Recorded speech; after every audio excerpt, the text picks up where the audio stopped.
As manifestações antidemocráticas no último dia 8 de janeiro ficaram marcadas nas páginas da história do país, as manifestações e a invasão na sede dos três poderes. Para falar um pouquinho para a gente contextualizar historicamente, politicamente e tentar mapear um pouco dos desdobramentos políticos e sociais desses movimentos antidemocráticos, a gente recebe aqui no programa Espaço Aberto, em formato virtual pela TV e Rádio Câmara Bauru, Bruno Pasquarelli, cientista político e doutor em ciência política.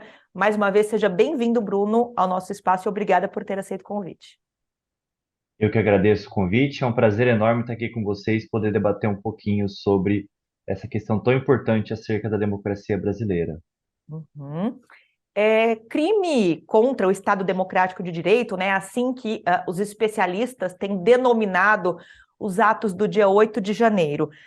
Eu queria começar falando sobre alguns paralelos que foram apontados entre essa ação e a invasão do Capitólio nos Estados Unidos por uma multidão, né, de direitistas, supremacistas brancos no dia 6 de janeiro de 2021, depois da derrota do Trump e dos republicanos. Em que esses dois atos se assemelham, Bruno, tanto politicamente quanto socialmente, claro que resguardadas as características, né, dos Estados Unidos e do Brasil? Bom, Lidiane, é interessante notar, né, que assim como nos Estados Unidos, esse foi o principal ataque à democracia brasileira desde, obviamente, a redemocratização na década de 80. Então, a gente tem um paralelo enorme, né, entre os dois casos. Nos Estados Unidos foi o maior ataque contra a democracia norte-americana, interno, né? E no Brasil foi a mesma situação. E é interessante notar que existem semelhanças, né, entre ambos. Então, em primeiro lugar, eles são amplamente digitalizados, né? São é, manifestações, né, vandalismos, né, como a gente pode caracterizar, que começaram muito fortemente nas redes sociais, né? Então tem esse ambiente digital muito, muito forte. Uma outra questão importante a se notar dos dois, né, dos dois movimentos, é que são movimentos transnacionais. Não é somente nos Estados Unidos, não é somente no Brasil. São movimentos de extrema direita que ocorrem no mundo todo. É claro que tem as particularidades, né? Existem as particularidades do caso brasileiro, do caso americano, mas são movimentos que ocorrem no mundo todo. E acho que uma grande diferença, né, talvez entre o Brasil e Estados Unidos, foi que no caso brasileiro a gente pode notar uma certa participação omissa por alguns agentes do Estado, né? No caso, por exemplo, da Polícia do Distrito Federal, né? No caso de alguns governantes, no caso de alguns membros da cúpula do Exército. Então, a gente está observando cada vez mais que houve uma certa omissão, né? Coisa que nos Estados Unidos a gente viu uma combatividade logo no início, né? A gente vê as Forças Armadas, por exemplo, nos Estados Unidos se posicionando muito claramente contra a tentativa de golpe de Estado. Então, existe uma diferença grande dos dois movimentos, né, nesse sentido. Mas, claro, são movimentos de extrema-direita, são movimentos que vêm sendo construídos ao longo de um tempo e que não necessariamente vão terminar, né? A gente não vê uma luz no fim do túnel, a gente vê uma possibilidade até de maior radicalização desses movimentos nos próximos anos. E nesse momento tem como justificativa a tentativa de reverter ilegalmente o resultado das urnas, mas que isso pode, essa motivação pode ir se modificando ao longo do tempo, Bruno? A principal motivação é justamente no caso brasileiro, né, é a questão, essa insatisfação com as urnas, a insatisfação com o Supremo Tribunal Federal, com o TSE. Então essas são as insatisfações momentâneas. Eu acompanho os grupos bolsonaristas, né, eu faço parte de vários grupos no Telegram e vários falam, né, a questão é a intervenção militar, né? Não é Lula estar no poder, não é o presidente Lula ter conseguido ser eleito.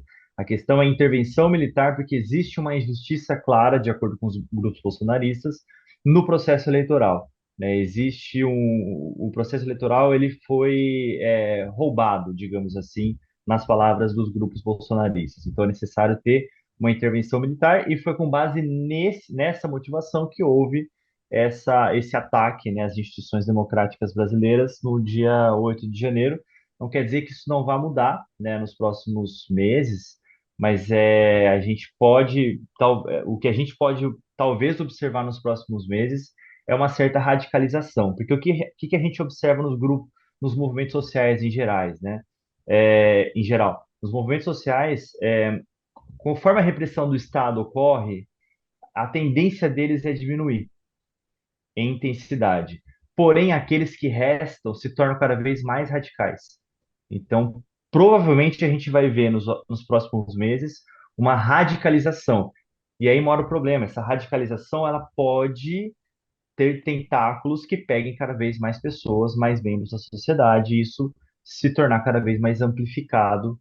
Então é necessário ter uma combatividade perante esses tipos de atos que são contrários à democracia, e que são, obviamente, o golpe de Estado.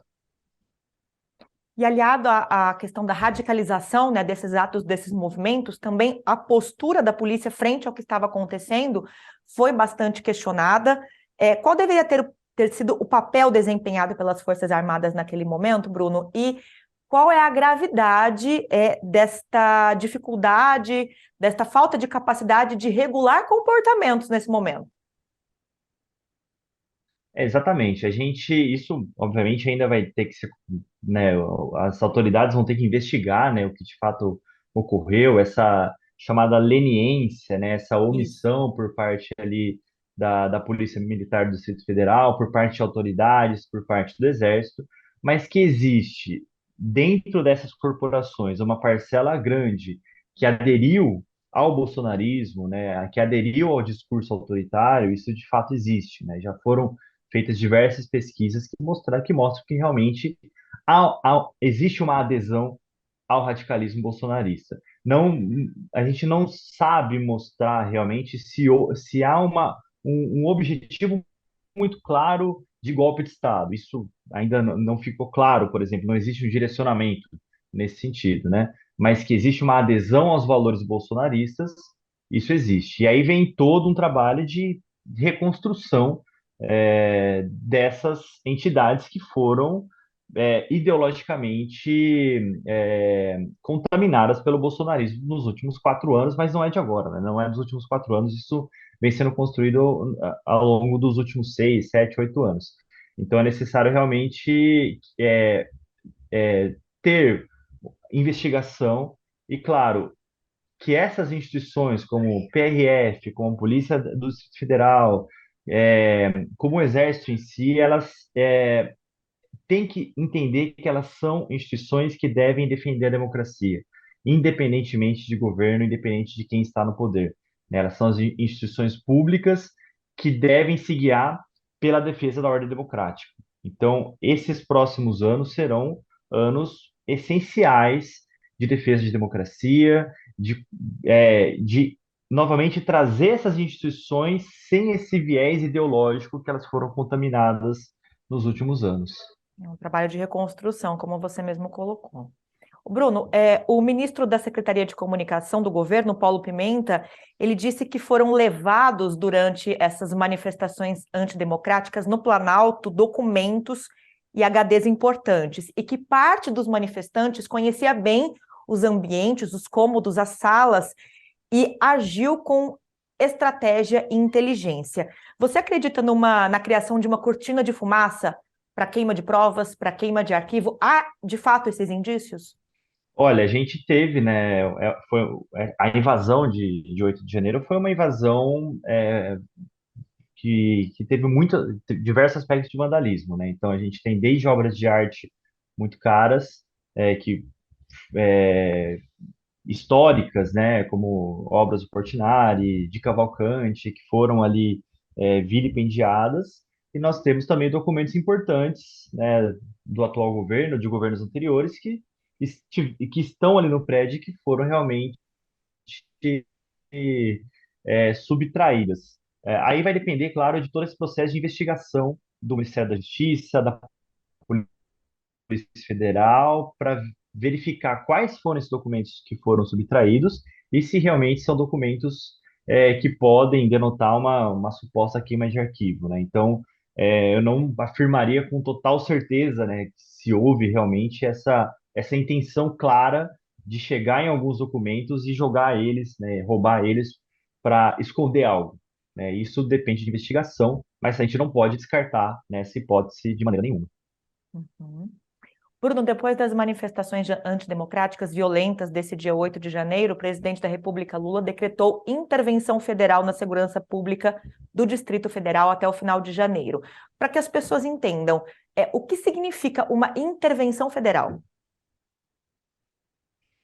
Olha, Lidiane, a intervenção federal, ela está prevista na Constituição, né? Então, não é uma atitude autoritária de um governo, como alguns, por exemplo, ressaltaram. Não, ela tá prevista na Constituição e ela precisa ser autorizada pelo Congresso Nacional. Então, a partir do momento que o presidente Lula emitiu o decreto de intervenção, no dia seguinte já foi, o Congresso voltou do recesso, Câmara dos Deputados votou, o Senado votou e foi aprovada a intervenção. Então, existe claramente isso faz parte do jogo democrático. A intervenção ocorre justamente nesses casos aonde a ordem pública ela foi, por exemplo, o Distrito Federal, no caso, ele deixou de agir na defesa da segurança pública.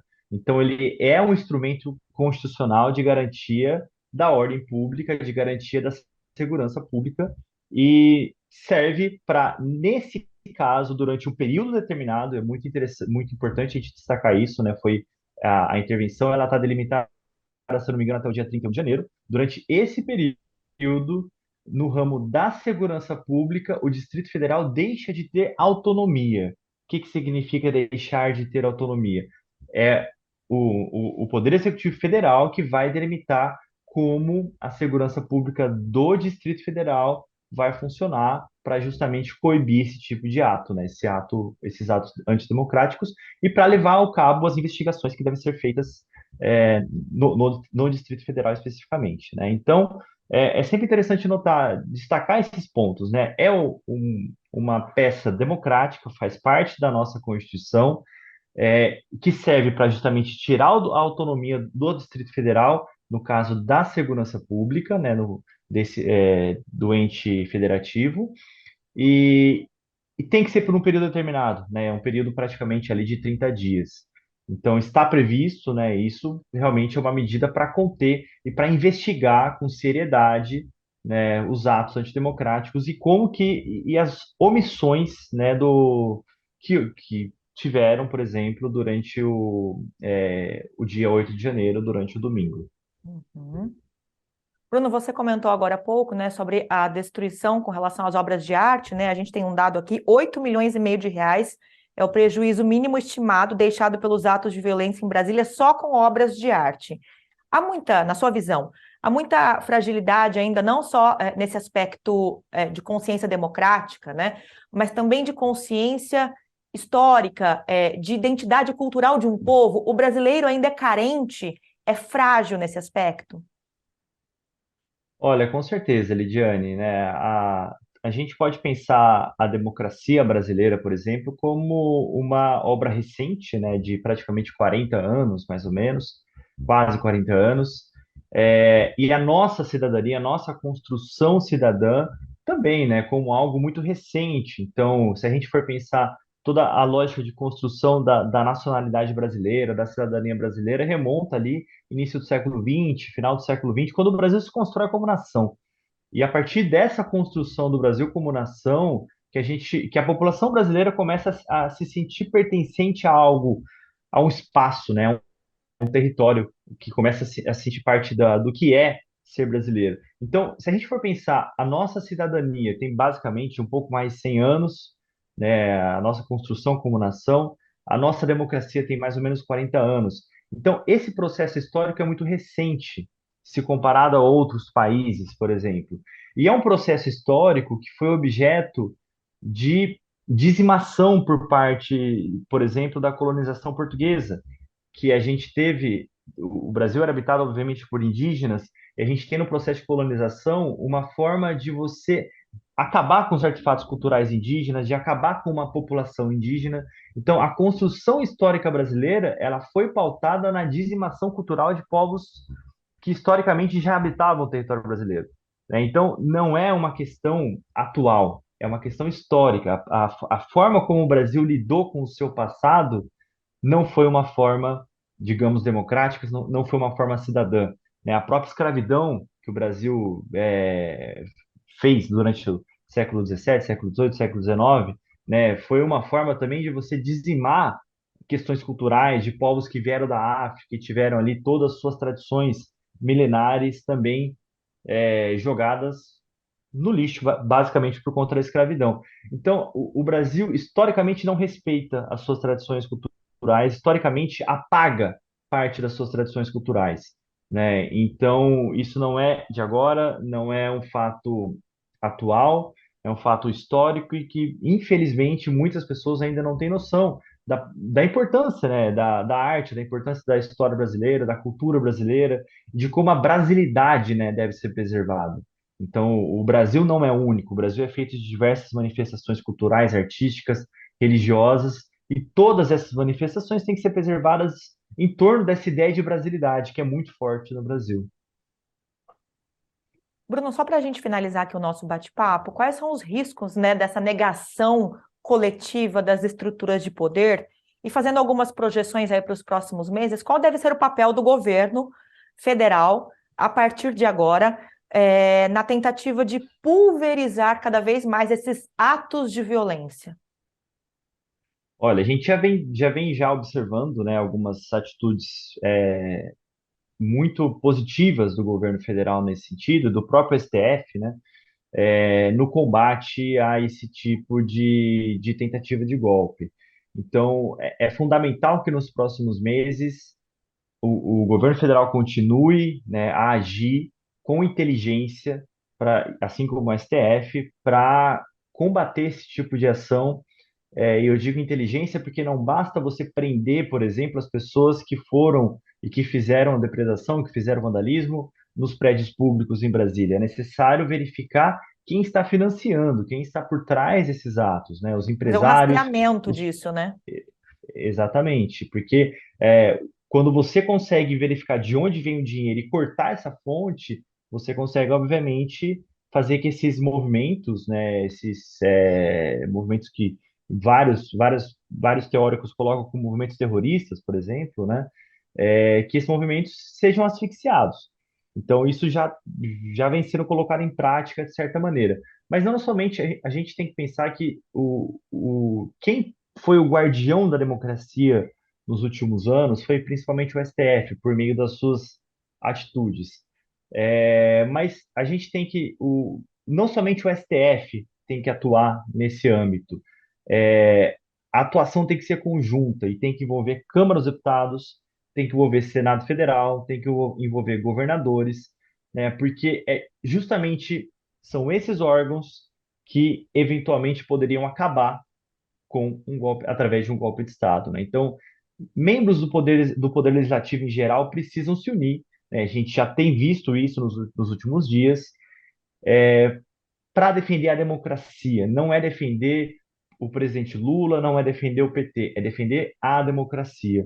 Então, é necessário que tenha uma atuação conjunta de Poder Executivo Federal, de Câmara dos Deputados, Senado Federal e STF para combater esse tipo de atuação. Então tem que ter punição, tem que ter investigação, porque foi feito um complô contra o regime democrático brasileiro. Então, essas lideranças têm que ser, obviamente, julgadas, têm que ser investigadas. É, Esse é o primeiro ponto, né? E claro, é necessário que isso a médio prazo, né? Mas é necessário pensar a longo prazo também, para garantir essa solidez da democracia brasileira. E isso não é de um dia para o outro que a gente vai conseguir mudar nas pessoas, né? Então, a gente tem, por exemplo, saíram já pesquisas que 20% de pessoas, de brasileiros, defendem a intervenção militar, né? O que é uma abominação. Então, a gente precisa trabalhar, né, na mente das pessoas, a gente precisa é, trabalhar a democracia, a educação política, a educação democrática, para que as pessoas compreendam a importância da democracia, compreendam a importância da cidadania né, a longo prazo. E esse é um trabalho de formiguinha, esse é um trabalho que tem que ser feito pela imprensa, é um trabalho que tem que ser feito por professores, é um trabalho que tem que ser feito pelos políticos, obviamente, né, para incutir nas pessoas a importância da democracia. Isso demora, né? Tem que ser realmente a longo prazo, pensando, né, nesse fortalecimento da democracia como um todo. E como já ressaltei no início da entrevista, né, a gente precisa também trazer os órgãos, né, de defesa da democracia de volta para a defesa do Estado democrático brasileiro, né? Não é porque um governo de esquerda ou de direita está no poder que órgãos como o Ministério Público Federal, como o Exército, como a Polícia Rodoviária Federal, ou polícias militares em geral, esses órgãos não podem defender um governo, eles precisam defender o Estado brasileiro. Isso precisa ser incutido cada vez mais nesses órgãos de segurança pública, porque eles fazem parte da ordem, eles garantem a ordem, então eles são extremamente importantes para defender a democracia, e não para defender um governo A, B ou C, né? Um governo de extrema direita, um governo de esquerda. Não, eles têm que defender o Estado brasileiro como um todo das ameaças à nossa democracia. Tá certo, e a gente aqui na TV e Rádio Câmara segue com esse trabalho de formiguinha tão necessário para essa reconstrução que o Bruno comentou com a gente. E aproveito para agradecer a participação do nosso convidado aqui do programa Espaço Aberto, em formato virtual, Bruno Pasquarelli, que é cientista político e doutor em ciência política, tentando contextualizar para a gente, né, fazendo algumas projeções após esses atos violentos, essas manifestações antidemocráticas, com a invasão à sede dos três poderes em Brasília no dia 8 de janeiro de 2023. Bruno, muito obrigada mais uma vez pelas Eu contribuições. que agra- Eu que agradeço o convite, Lidiane, é um prazer colaborar com vocês e contem sempre comigo para eventuais contribuições. Bruno, mais uma vez, muito obrigada. Eu agradeço você também que nos acompanhou aqui pela TV e Rádio Câmara Bauru. Lembrando que este conteúdo fica disponível na íntegra para você acessar em qualquer momento pelo nosso canal no YouTube. Procure lá o TV Câmara Bauru. Até a próxima!